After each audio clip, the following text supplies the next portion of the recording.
welcome everyone to episode number 4 of the Nosedive podcast. My name is Vinie and next to me I have Mark.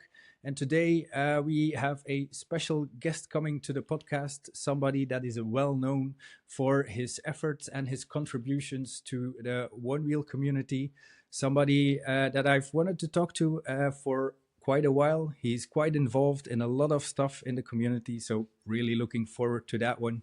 And Mark, how are you today, my fellow podcaster? Podcaster, really? I don't think I am yet. I'm not too bad. I am desperate to go and ride my Onewheel. It doesn't rain in England all the time. I swear it doesn't rain in England all the time.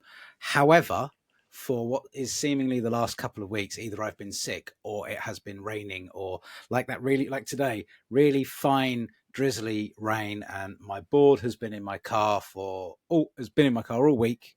My gym is right next to a fantastic forest to go and ride in, where I'm not living near Shires. I live further up in the UK, and each and every time I've gone, board's waterproofed. I'm waterproof. Water doesn't get through this skin, but the effort involved in getting changed, getting soaked, getting muddy, getting wet, and then driving back again, I just thought, I don't want to. I just want it to be dry and cold. That's all I'm hoping for. Dry, cold weather, which we're getting tomorrow, so the weatherman says. So tomorrow is going to be a one-wheeling day, and it's going to be a festive one-wheeling day as well. So I'm looking forward to that. About yourself, seen a one-wheel at all?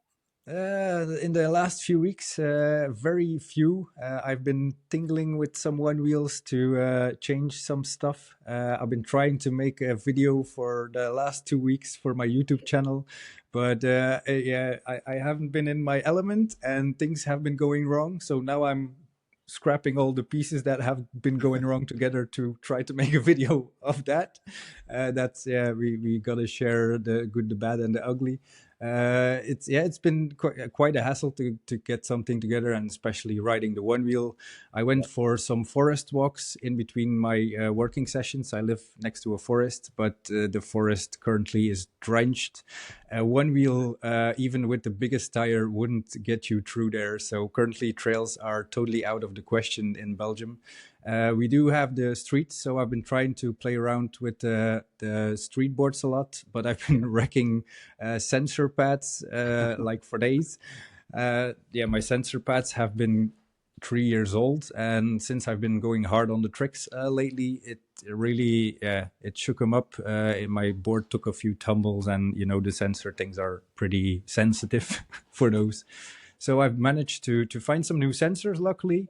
And now I tinkled with them and I changed them. But sensors are very, it's not that easy to get good sensors these days. So I'm really looking forward to the new creation of the Float Life. Fantastic. There'll be a little bit of tweaking. I say, but my local forest is all pine trees, so it soaks up the ground really quickly. So it can be torrential and rain and wet. But I just don't want to get wet, man. I just, again, it's an age thing. I might just give me a walking stick now, to be fair, and a nice warm fire, and I'm happy.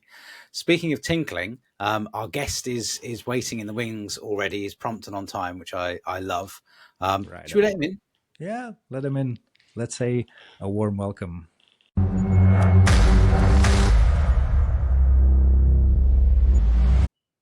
Hi there, Austen. Hey guys, how's it going? All good. Yeah, it's not bad. It's a little bit wet and cold this side of the Atlantic, but yeah, we've just spent the last sort of 10 minutes complaining. Well, I've spent the last 10 minutes complaining about how bloody cold and wet it is, and I just want dry, cold December now, and it's coming this weekend. Dry, cold December is going to hit us, and then next time I'll just complain about it being too cold. But that's me, and that's being British complaining about the weather. Get used to it, everyone. How are you doing, man? Doing pretty good. Actually, we're getting a little bit of rain out here too. Hoping for a dry week, but seems like every time I go out to test, it's been raining the last couple of days. So hopefully we get some dry weather today for some testing. So that would be my first question then. We've got loads of questions for you, and I know your time is limited with us. So I'll ask you straight away. What do you do? So when you're supposed to be testing and it's too wet, what do you then do? Do you just kick back in the office and play, table football or something and get some PlayStations out? What's the deal when you're slacking off from work? I mean, I'm active on the forums. I'm also kind of brainstorming. I try to generate like new product ideas and uh, brainstorm and help the content guides when I can. But um, hopefully we get a lot of R&D and testing in this winter. It tends to rain like half the time or something like that, maybe a little less. So Okay. still be pretty productive. I guess there'll be loads of various different tasks and stuff that One HQ will be getting you doing. I'm just trying to sort out the sound. You still get an echo from us? I am. I think it was just my headphones. Maybe I'll just take these out. Excellent. This is all my fault. I keep playing with the audio. I've gone through 2 podcast mics now, and when I finally think I've sorted it out, another problem creeps up. And Vinny was like, "Put some headphones on." I'm like, "I don't have any headphones in the house anywhere. I don't know where they are, but they're not here where I need them to be. Got the camera, got the mic. We'll get there. We'll get there." That's the thing with new experiments and playing around with stuff. We learn as we do, and that's the fun part. It's just part of the process, and that's what I like. Yeah, that must be most of your life, Austen, is testing, improving, finding failures, and then testing, improving again. Is that kind of what happens? Yeah. I mean, not only with Onewheels, but for everything else, I like to keep improving in areas of my life I can. So you help out with the development of Onewheels. Do you have an engineering background, or did you study to do such things? No engineering background. I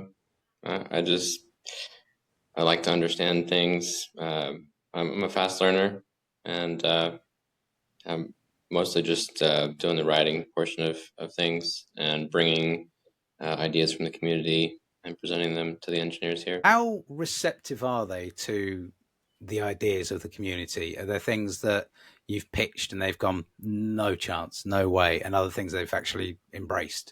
Yeah, I mean, not all ideas work with how we have things set up, but they love all of the ideas that the community has to put forth, and they're really receptive of any ideas that are brought to them. Actually, the big meeting that we had to reschedule this for actually just got pushed back till next meeting or next week.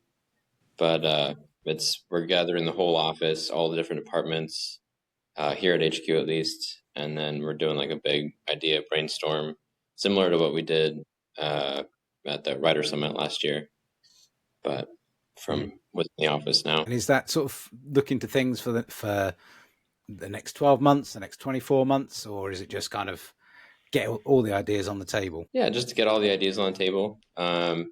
Some short term, some long term, some very long term. So we're always looking at the next thing, for sure. There's been quite a few developments this year. Future Motion has been going hard on putting out some new machines, which is really interesting for the community. There's a lot to play with. The latest development was the XR Classic. Were you involved in the process of developing the new platform? Yeah, Mercedes and I did most of the testing along with Neil. That was a big project for us for a couple months. We're able to bring the turn compensation in from the Pint.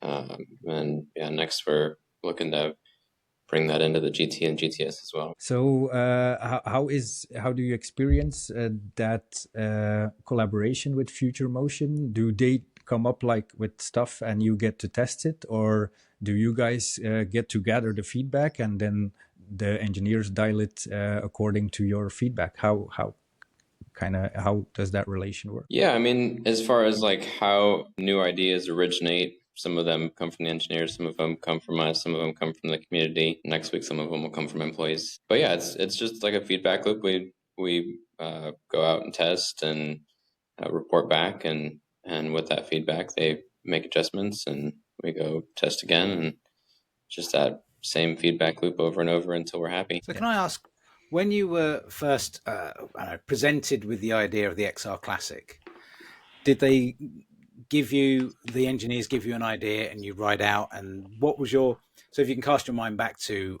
goodness knows how many months ago it would have been now, to the first iteration of the XR Classic that the engineers went, try this. What was it like? It was very different. It wasn't as You are powerful being as so polite. it just felt like a lowered board, to be honest. It was nice. I like the feeling of a lowered board, but I'm 99% trails, and I don't usually ride lowered boards. And that was before gradient tracking, so nose clearance was an issue, and I wasn't as thrilled as I am now. Like I have done a total 180 from that, which was actually like over a year ago that they brought it to us. We just have so many projects that a lot of them kind of sit until we have time to put some attention into it. But yeah, I mean it's one of my favorite boards now. So. If that was a year ago, so that would have been basically your first thing given to you when you became factory team riders, I imagine, if it was a year ago. Yeah, one of the things, we just kind of got a sneak peek. We took it out real quick. We did a couple of sessions really early on, but we didn't start dialing it in until a few months ago. Yeah, something like that. I mean, there's all kinds of other things that I'm not involved with, like the manufacturing and all of that, I'm sure has been going on this whole time.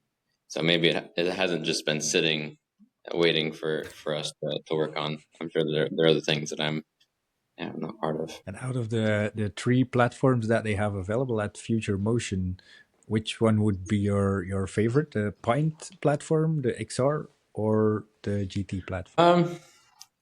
I probably like the XRC platform the best. Obviously, it doesn't have as much power as the GTS. I think if we did put the same amount of voltage in, it would be pretty limited with range.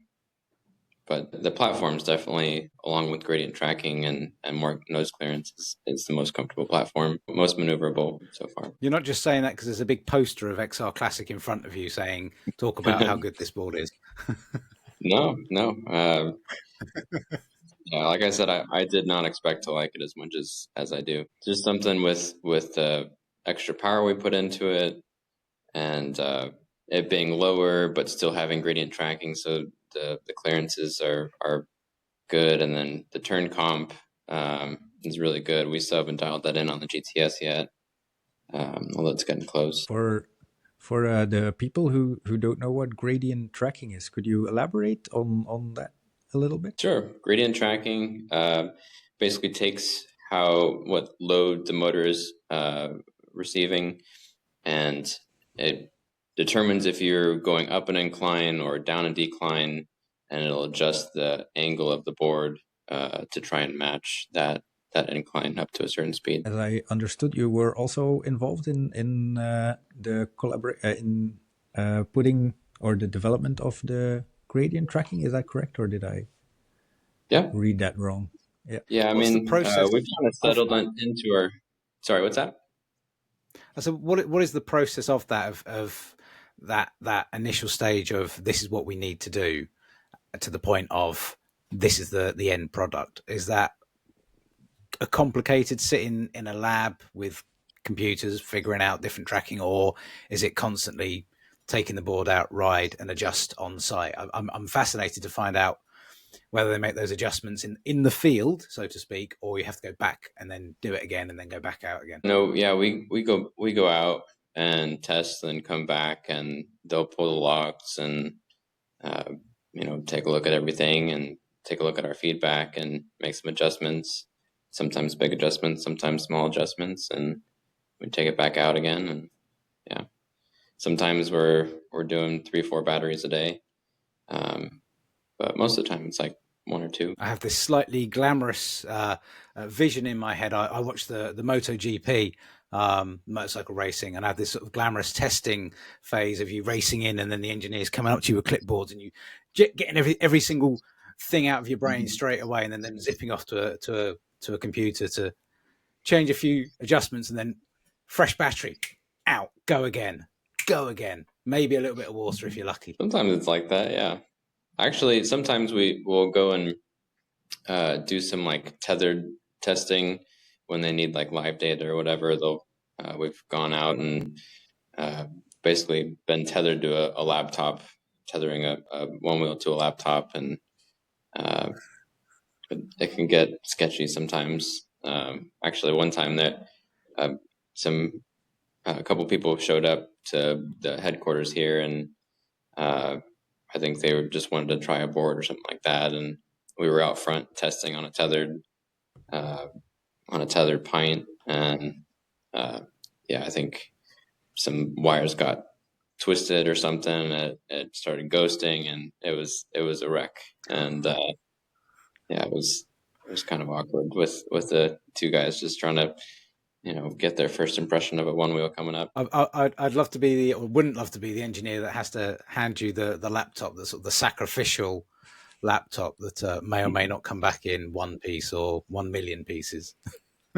In my last trip to Hungary, I was riding with our previous guest, with Gergo, and the final session, his battery of his one wheel was very low, but he wanted to do this last final drop that he found in the streets, and he dropped it. I was just vlogging. I was talking to my camera, and in the corner of my eye, I see him go down, and I go towards him, and he had his laptop in his backpack, also together with some beers, and he didn't realize it, just took off the backpack, went to do it again for a few times, and he only saw it after a few minutes that the beers actually were exploded in his backpack while his laptop was in there. So I hope it still worked, but yeah, these things can get nasty if you start doing one wheel tricks with a laptop. So Austen, you have a background in motocross, is that correct?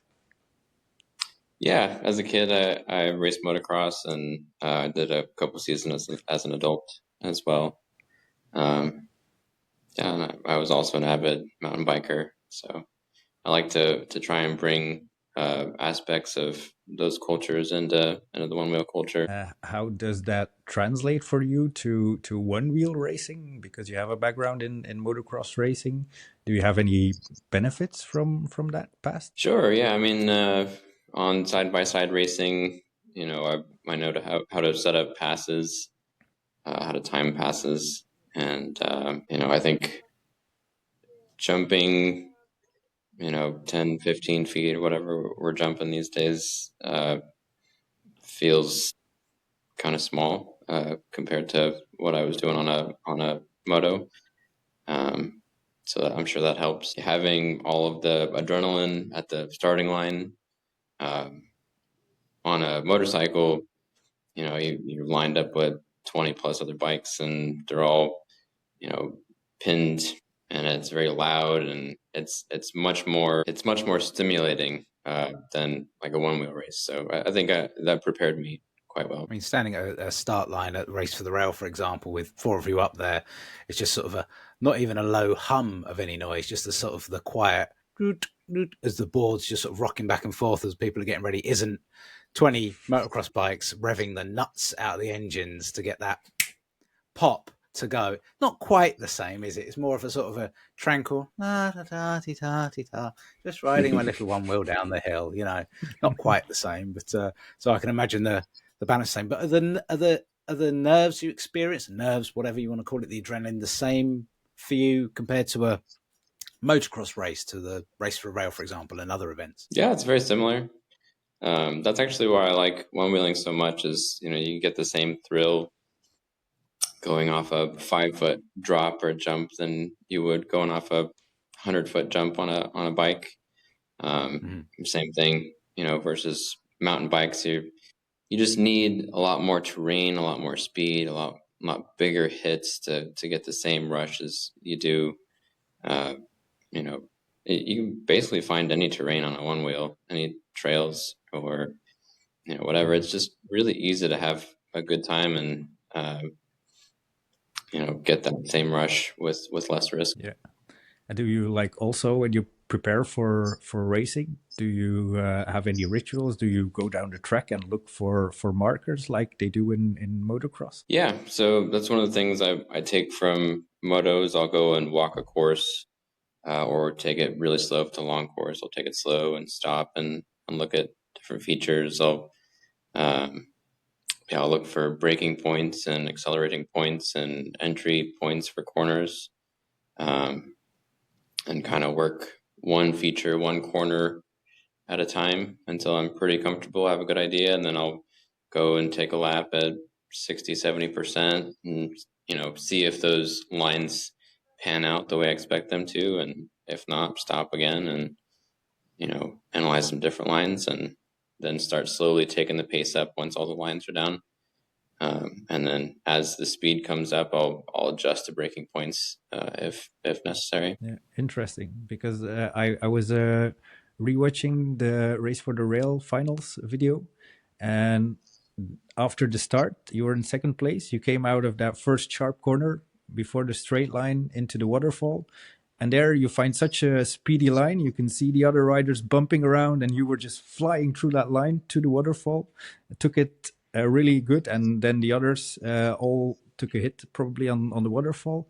Did that line win you the championship? Yeah, so actually for that race, you probably can't tell on camera, but there's not a whole lot of passing after that waterfall feature.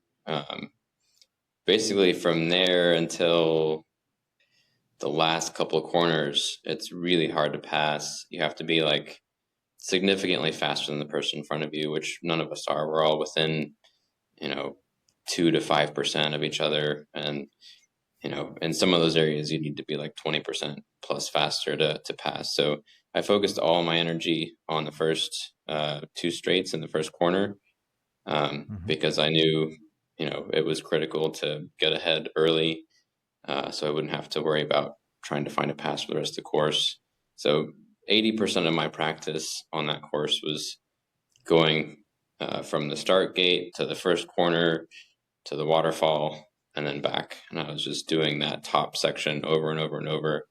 And I think I had the fastest line through that first corner, the berm that right before I passed, I think it was Tyler Erickson that was in front of me. But yeah, I just had the faster line through that corner,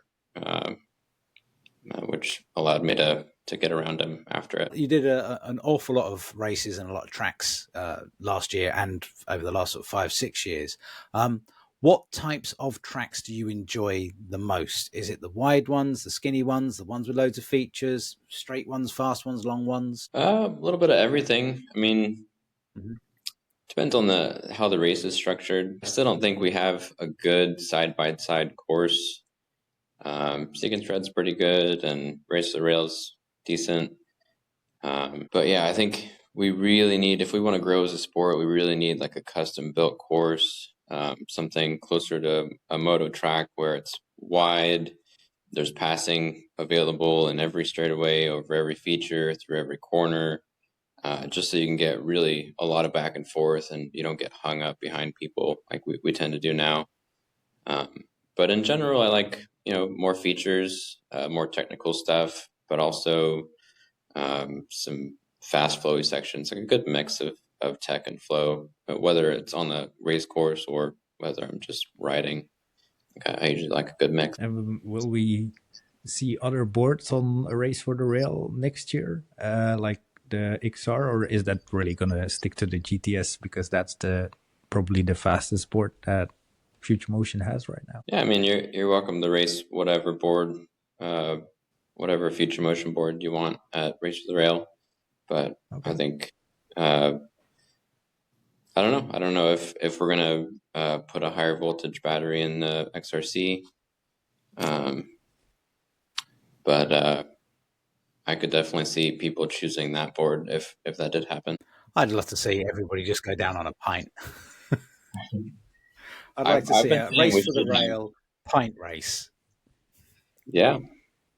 I totally agree. I don't think it should be the main event, but I think we should have an exhibition race where, Yeah. you know, we send people down on pints. That'd be a good time. Yeah, definitely.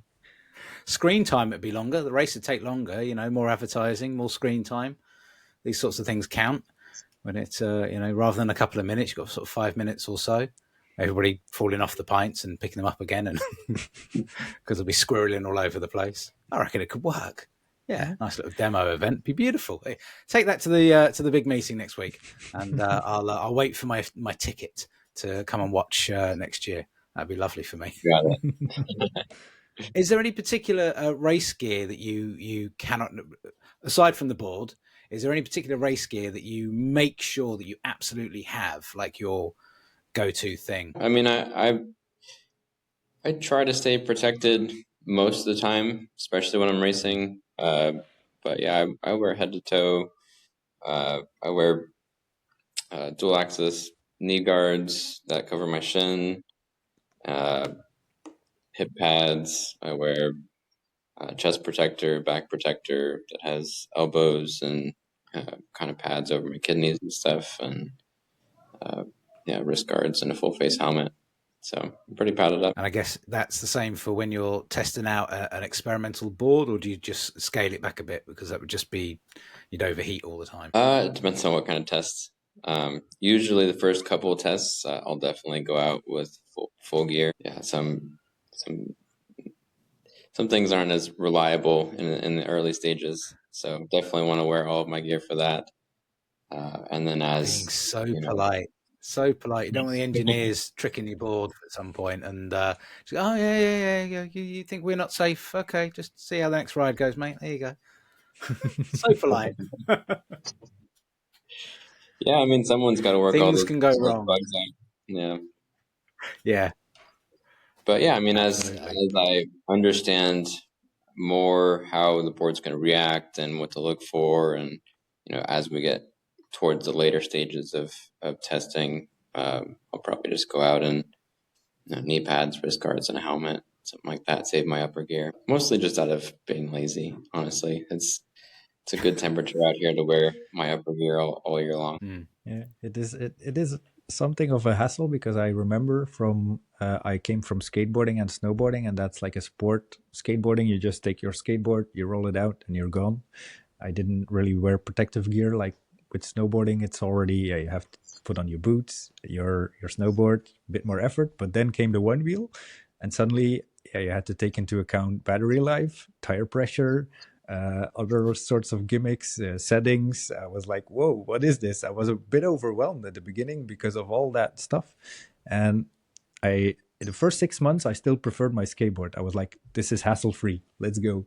But then it kind of grew on me, and I noticed suddenly that the skateboarding translated into the Onewheeling, and then it really got me hooked. Do you have any other board sports experience, or was it mainly motocross and the mountain bike stuff? Yeah, I snowboarded quite a bit over the years. I wasn't like super good, but I was decent. I've bought a couple of season passes since having Onewheels in the last 6-7 years, but I think I may have gone snowboarding like twice in the last 7 years, just because it's just easier to go Onewheeling now. Like you don't have to. I mean, I'm like 4 or 5 hours away from the snow, and so to have decent weather in here, down here in the winter, be able to cruise around and hit the trails. It's just easier and cheaper to ride my Onewheel. And you get paid for it now. And I get paid for it now. Have you ever Onewheeled in the snow? I think a little bit, yeah. Just nothing crazy like the guys up north in Wisconsin, Minnesota. They'll go and ride like groomed, hard packed trails. I think I took my Onewheel out in the snow a couple times. Definitely wasn't prepared to ride more than 10 minutes though. Slipping around, just trying to stay up off my ass. It definitely brings another dimension to the Onewheeling. We don't get a lot of snow here in Belgium, but I did get lucky a few years ago when I started out to try and play with my XR in the snow. It was really cool for drifting, and suddenly all the the ledges were a bit more slippery, so that was a good way to learn how to slide on stuff. So picked up a few things in the snow. Pretty interesting. Nice. So thinking about the racing, and obviously you've got the upcoming season now. So congratulations, race for the Rail Champion, but now you've got to do it again. Got to be the two-time, first male two-time. Obviously, that would be a nice little accolade to have. Whether you get a little pay bump from Onewheel or not, we'd find out. But is there anyone else in the racing community that pushes you, that makes you think I need to ride quicker, faster, better, harder because of certain riders? I mean, yeah, more riders than I could probably list off right now. Like the whole pro league is getting faster and faster every year. Yeah. The advantages are getting smaller and smaller, and yeah, I'm going to the gym every morning, making sure I'm in shape. I don't do a lot of fast riding as much as I should probably, but I'm definitely trying to stay prepared for next year. I want to make sure I can jump as proficiently as Luke Austin and some of the other guys that have been with holds for several years or whatever. But yeah, it's definitely not easy, and I'm right there in the mix with everyone. So I don't think I have a huge advantage over any other rider. So I got to work as hard as everyone else to try to get to the top next year. Yeah.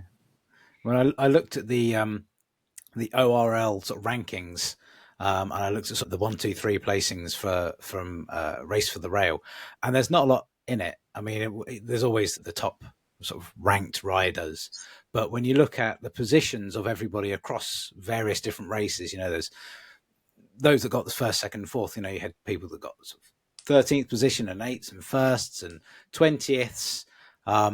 It really is a sport that you can train and train and train and train and train, but only takes one little extra mishap or a slip on the board or a rock being chipped up in the wrong direction, and you'll lose a whole bunch of places. And I think that's what a lot of people enjoy about the sport, and in particular watching the racing, because you'll have your favorite, but there's no guarantees. There is absolutely no guarantees, at least from the viewer. And I cannot race. I'm too slow to race. I've tried, but I'm just too slow and old and painkillers.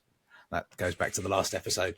And it's just, I am amazed. And yeah, I sit there and cheer the riders on, but I still don't know who's going to win until they go across the line.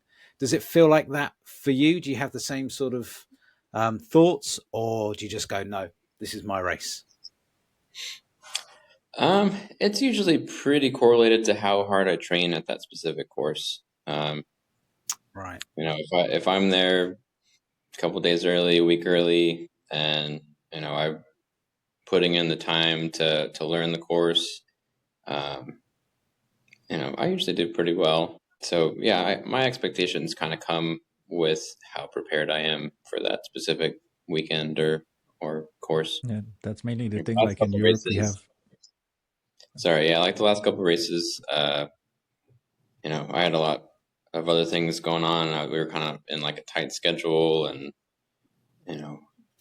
at that point when you're so unprepared, you just kind of have to, go in there and do your best and have fun with everyone else. But usually in those kind of scenarios, my expectations are pretty low. Yeah, we do have a lot of events in Europe as well, and that's something that you notice, because when you go out to a lot of events, like for me personally, I only have 20 vacation days, so I have to keep it as short as possible. And if you don't get those preparation days, as you say, you really go in blind, and you have to rely on whatever skills you have at that time. Do you always take the time to prepare yourself, or are you mostly in the situation as I am, where you have to fly in and go in on the fly? Well, I try to get there early and prepare myself, but yeah, I mean, a couple years ago it was much easier. All I had to focus on was racing. Last year, when I'm away from the office, like some projects, it feels like, at least from my perspective, some projects kind of get delayed. So I definitely stayed back a couple times, sacrificed some practice time to get some products out. I mean, it's more of balancing. And yeah, but I try to make an effort to go in and practice early, especially for the larger races, like dirt surfers and windmen, and some of the longer races as well, with when there's more course to study. Yeah. And you're currently in the process of renovating a van again, I saw online. Is that going to be the preferred transport to the events this year? Yeah, hopefully. It's definitely going to take a while. It's a big project. Hang on, you've got a bunch of engineers and technical people at Onewheel HQ. Can't you put in a few favors and just get the guys to sort out the electric? I mean, they've got batteries everywhere, for goodness sake. Must be able to sort out the electrics for you. Yeah. I have plenty of help with problem solving and planning for sure. It's more just like, it's things that you don't realize, like how long it takes to get everything in, and then like things like I've done small build projects before where you can just run to Home Depot, but you end up having to run to Home Depot or the hardware store as pretty frequently, and it's time consuming. But with a van, a lot of the stuff is specialty marine, so if you don't plan everything, you don't order everything right, like you end up having to wait weeks and we're only here for like 4 months, I think now, 2 more months or 3 more months, something like that. So we have a very short period to build a lot of things in the van. And originally we were hoping to be done by March, but looking at the calendar, I think closer to May might be more realistic. So, but hopefully it's done and ready, at least for some of the season next year. I can't expect you to sort of open the sliding door on the side and it go Onewheel as you open it, or get those little lights you can project down onto the floor. Again, new ideas just for Onewheel HQ there. Those little projection lights that you get on the bottom of the car doors. Doesn't have to have an Audi or a BMW, just Onewheel. There you go. Add that to the list. All right. People would buy those. So Austin, if you could design your dream Onewheel course, how would that look like?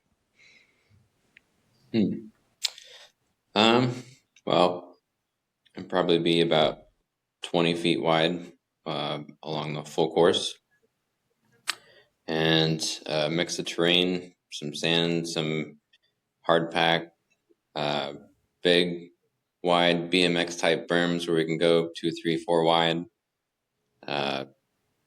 big jumps, gaps, drops, other obstacles, basically like a downsized motocross course for our speed and capabilities. Interesting.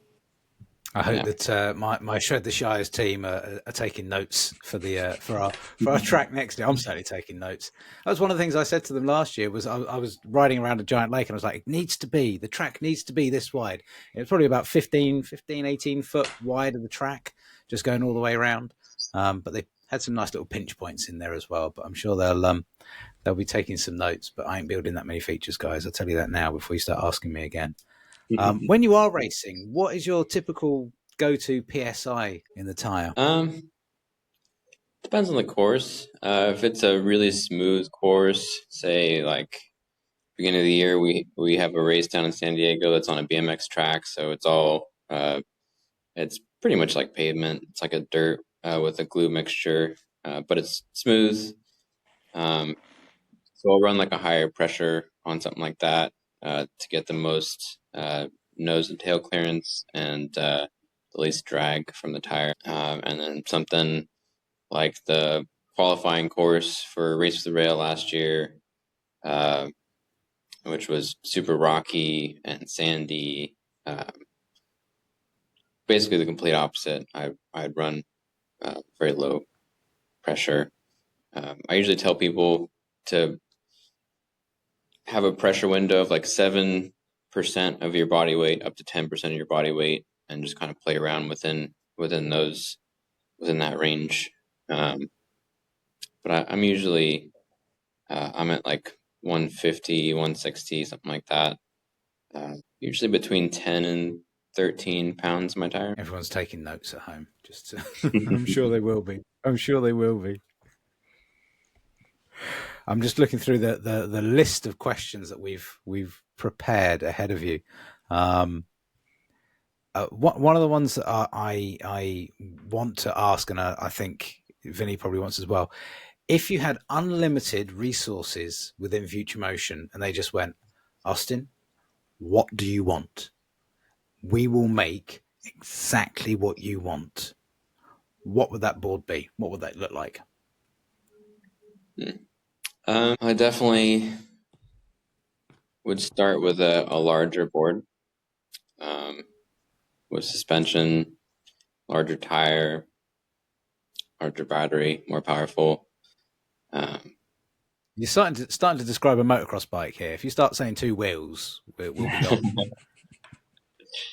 Yeah, I mean, I just want to make the boards more capable, and obviously it's a lot easier to control the lower to the ground it is. We definitely like the lower center of gravity, but I think there's a lot of room to acclimate within new platforms, and I'd love to explore that. In particular, some larger boards and how big we can go, and like how much improving we can do with tuning to make it as maneuverable as or similarly maneuverable to the lower stance board. In Europe this year, we definitely saw the guys with the big tires rocking the scene. There were a few guys who had the extended rails with the big tire, and on the bumpy courses, it is definitely, it gives you the advantage to have that bit of more of a how do you say that, shock absorbing. Yeah. I mean, the big tire is definitely a big advantage. But maybe to finalize the interview, do you have any tips for beginner racers? Beginner racers, yeah, I mean, just try to go to as many events as you can. Being around faster riders is very, very important for progressing quickly.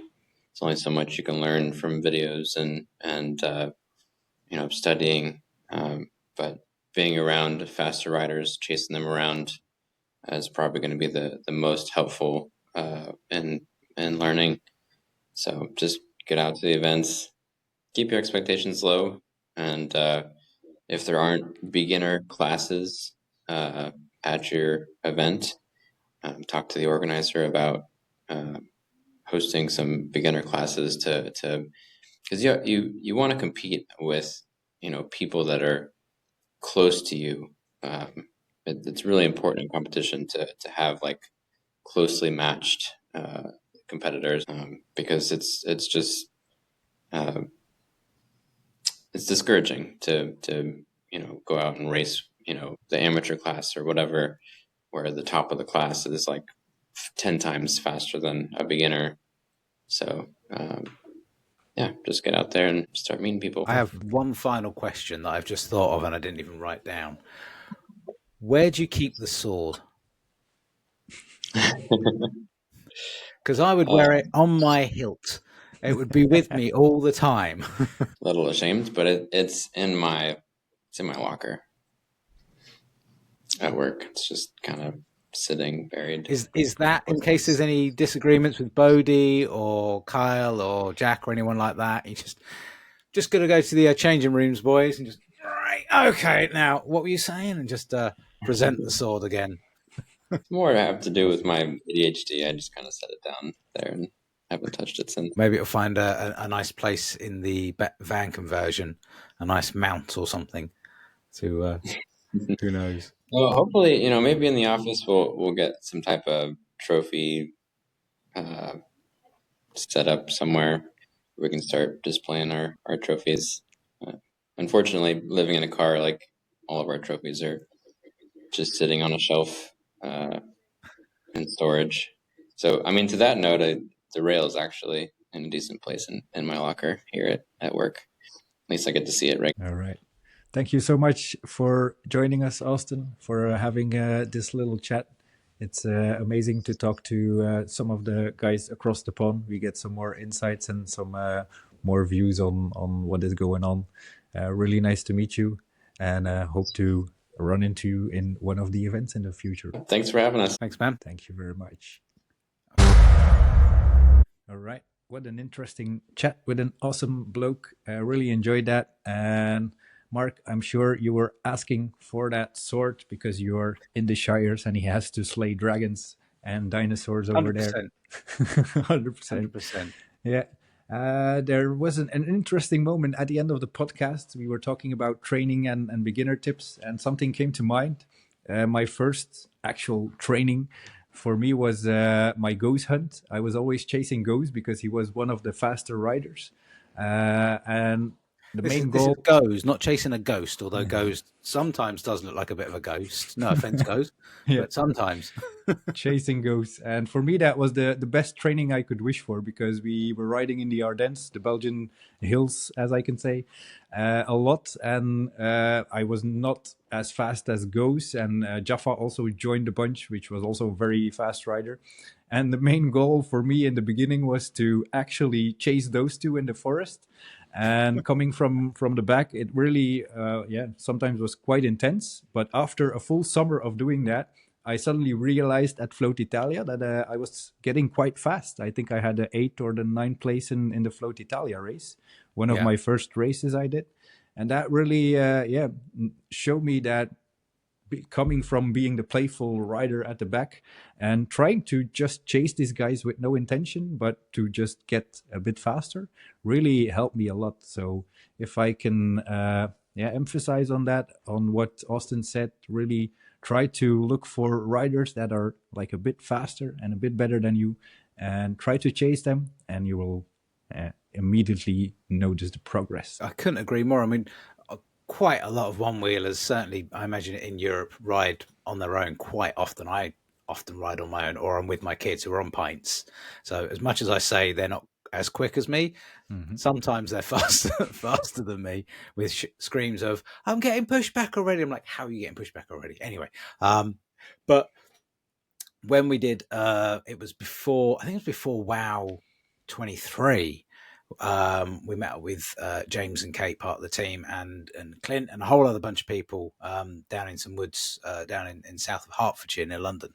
And it was a training ride. The objective was to go as fast as possible all the time. And I found myself pushing myself that little bit more outside of my comfort zone than I normally would, just, sometimes trying to find a nice trail through the woods or through the forest and going, yeah, that's nice, I'll try and do that quicker. But you've got no concept really, unless you're doing segments or timing yourself, how much quicker you're going. And then you've got someone else in front of you that you are just, as you say, trying to play catch up with, trying to catch their tail. You do progress. And I think it's almost unconscious that you are progressing until you then ride with a group of other people. You're like, oh shit, I'm not playing at the back anymore. I am up at the front with everyone else. So yeah, absolutely get out there and ride with other people. And if you do ride with other people, push each other, try and catch each other. I think that's excellent advice, Vinny. It's fantastic advice. Yeah. The motivation is always great when riding out with other people. For me, those are mainly the sessions that push me forward, especially with guys like Jaffa and Goes, because they always... The noise, as if Jeff is staying on the board, man. I mean, if Jeff is on the board, it's a miracle. I've seen him ride and I've seen him race. He spends a lot of time on the ground rather than standing on the board. He's going to cancel his ticket to show the Shires now. I know. Please come, Jeff, please. Since he's gone Vesk, it has become a bit of a challenge. But I think for everyone, the speeds are so banana sometimes that sometimes it's hard, and I can really relate to the guys going for the hookers, the hooks. I mean, it is Friday night for us, everybody. So that's where Vinny's mind's going. He's going to change that little blue light to a little red light soon, and The party starts. Teeny tiny time. All right, I think we need to close down this thing, man, for real. All right. Thank you, everyone, for being here, for joining us. We are lining up some new guests, always looking for new items. So if you have any hot items, any hot guests, we're definitely open to suggestions, and bring it on. Mark, take it away. Keep that nose up.